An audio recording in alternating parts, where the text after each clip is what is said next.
Hello everyone, welcome to my YouTube channel. Guys, कैसे हैं आप सभी लोग। मैं उम्मीद करती हूँ आप सभी लोग बहुत अच्छे हैं और आपकी उत्तराखंड एलटी की प्रिपरेशन भी बहुत अच्छी चल रही है। तो जैसा कि आप जानते हैं, हम उत्तराखंड एलटी एसएसटी की प्रिपरेशन कर रहे हैं। इसी क्रम में हमारे हिस्ट्री के 10 वीडियो आ चुके हैं। गाइज, यदि आपने नहीं देखे तो आप चैनल की प्लेलिस्ट पर जाइएगा, वहां पर आपको सभी वीडियो मिल जाएंगे। और अब हमारी जो दूसरी टेस्ट सीरीज चल रही है वो है इकोनॉमिक्स की। इकोनॉमिक्स के 3 वीडियो अभी तक आ चुके हैं। यदि नहीं देखे तो आप वहां पर जाइए, प्लेलिस्ट पर आपको मिल जाएंगे। आज का ये चौथा वीडियो है और इस वीडियो के अंदर भी हम इकोनॉमिक्स के 20 महत्वपूर्ण प्रश्न डिस्कस करने वाले हैं। तो दोस्तों, यदि वीडियो आपको पसंद आए तो जरूर वीडियो को लाइक करें, चैनल पर नए हैं तो सब्सक्राइब करें और अपने दोस्तों को भी शेयर करें ताकि उनको भी इसका फायदा मिल सके। तो चलिए स्टार्ट करते हैं दोस्तों आज का अपना ये वीडियो।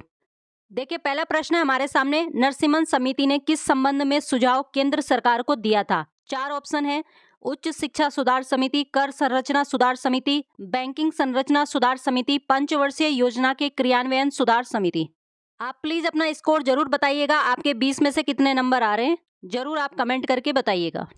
तो गाइज, ये काफी महत्वपूर्ण प्रश्न है और इसका आंसर हो जाएगा सी, बैंकिंग संरचना सुधार समिति। अगला प्रश्न है, लाला लाजपत राय निम्नलिखित में से किस बैंक के संस्थापक थे। Union bank of India, state bank of India, bank of Baroda या पंजाब नेशनल बैंक। तो यहाँ पे हमारा आंसर रहेगा डी, पंजाब नेशनल बैंक। अगला प्रश्न है हमारा, अनुसूचित बैंक एक ऐसा बैंक है जो राष्ट्रीयकृत हो, राष्ट्रीयकृत नहीं हो, दूसरे देश में स्थापित हो या आरबीआई की दूसरी अनुसूची में शामिल हो।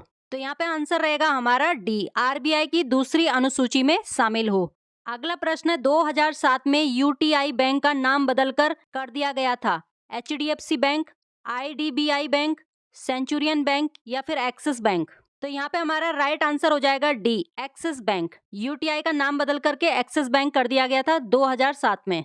अगला प्रश्न है, बैंक दर वह दर है जिस पर एक बैंक पब्लिक को उधार देता है, आरबीआई पब्लिक को उधार देता है, आरबीआई वाणिज्य बैंकों को उधार देता है, भारत सरकार अन्य देशों को उधार देती है। ये भी काफी महत्वपूर्ण प्रश्न है। तो इसका राइट आंसर हो जाएगा हमारे यहाँ पर सी, आरबीआई वाणिज्य बैंकों को उधार देता है। बैंक दर वह दर होती है जिस पर आरबीआई वाणिज्य बैंकों को उधार देता है। ये प्रश्न एग्जाम में कई बार पूछा भी गया है। अगला प्रश्न है हमारा, आरबीआई के बारे में निम्नलिखित में से कौन सा कथन सत्य है। भारत में आरबीआई बैंकों को प्रतिभूति बाजार का विनियामक है। आरबीआई ने 1870 से कार्य करना प्रारंभ किया। भारत में आरबीआई स्वयं सहायता समूह का नियंत्रण करता है। आरबीआई भारत की विदेशी मुद्रा आरक्षितियां रखता है। तो यहाँ पे हमारा राइट आंसर हो जाएगा डी, आरबीआई भारत की विदेशी मुद्रा आरक्षितियां रखता है। अगला प्रश्न है, भारत में मुद्रा एवं साख का नियंत्रण किया जाता है। सीबीआई द्वारा, आईडीबीआई द्वारा, आरबीआई द्वारा या फिर एसबीआई द्वारा। तो यहाँ पे हमारा राइट ऑप्शन हो जाएगा सी, आरबीआई के द्वारा। भारत में मौद्रिक नीति कौन बनाता है। केंद्र सरकार, भारत का औद्योगिक वित्त विभाग, भारतीय रिजर्व बैंक या फिर भारत का औद्योगिक विकास निगम। तो गाइज, ये काफी महत्वपूर्ण प्रश्न है और इसका आंसर हो जाएगा सी वाला, भारतीय रिजर्व बैंक। भारत में जो मौद्रिक नीति बनाने का कार्य करता है वो करता है भारत का रिजर्व बैंक। अगला प्रश्न है हमारा, मुद्रा आपूर्ति किसके द्वारा नियंत्रित की जाती है। योजना आयोग के द्वारा, वित्त आयोग के द्वारा, आरबीआई के द्वारा या फिर व्यापारिक बैंक के द्वारा। तो आंसर रहेगा हमारा सी, आरबीआई के द्वारा, यानी कि रिजर्व बैंक ऑफ इंडिया के द्वारा मुद्रा आपूर्ति नियंत्रित की जाती है। अगला प्रश्न है, भारत में ग्रामीण अवस्थापना विकास कोष कार्यक्रम को क्रियान्वित करने वाली मुख्य संस्था कौन सी है। नाबार्ड, राज्य सहकारी बैंक, आरबीआई या एसबीआई। तो यहाँ पे हमारा आंसर रहेगा ए, नाबार्ड। अगला प्रश्न है, भारत में दशमिक मुद्रा प्रणाली शुरू की गई थी। वर्ष 1951 में, वर्ष 1955 में, वर्ष 1957 में या फिर वर्ष 1960 में। तो आंसर रहेगा हमारे यहाँ पर सी, 1957 में। अगला प्रश्न है, ग्रामीण बैंकों की कार्यकारी समूह की सिफारिशों के फलस्वरूप शुरू में 5 ग्रामीण प्रादेशिक बैंक स्थापित किए गए थे। वर्ष 1973 में, 1974 में, 1975 में या फिर 1976 में। तो आंसर रहेगा हमारे यहाँ पर सी, 1975 में। अगला प्रश्न है, फेडरल रिजर्व निम्नलिखित में से किस देश का एक वित्तीय संगठन है। यूएसए, ब्रिटेन, जर्मनी या ग्रीस। आंसर रहेगा हमारा यहाँ पर ए, यूएसए। अगला प्रश्न है, भारत में निजी क्षेत्र का बैंक निम्नलिखित में से कौन एक है। Indian bank, Kotak Mahindra bank, IDBI bank या फिर कैनरा बैंक।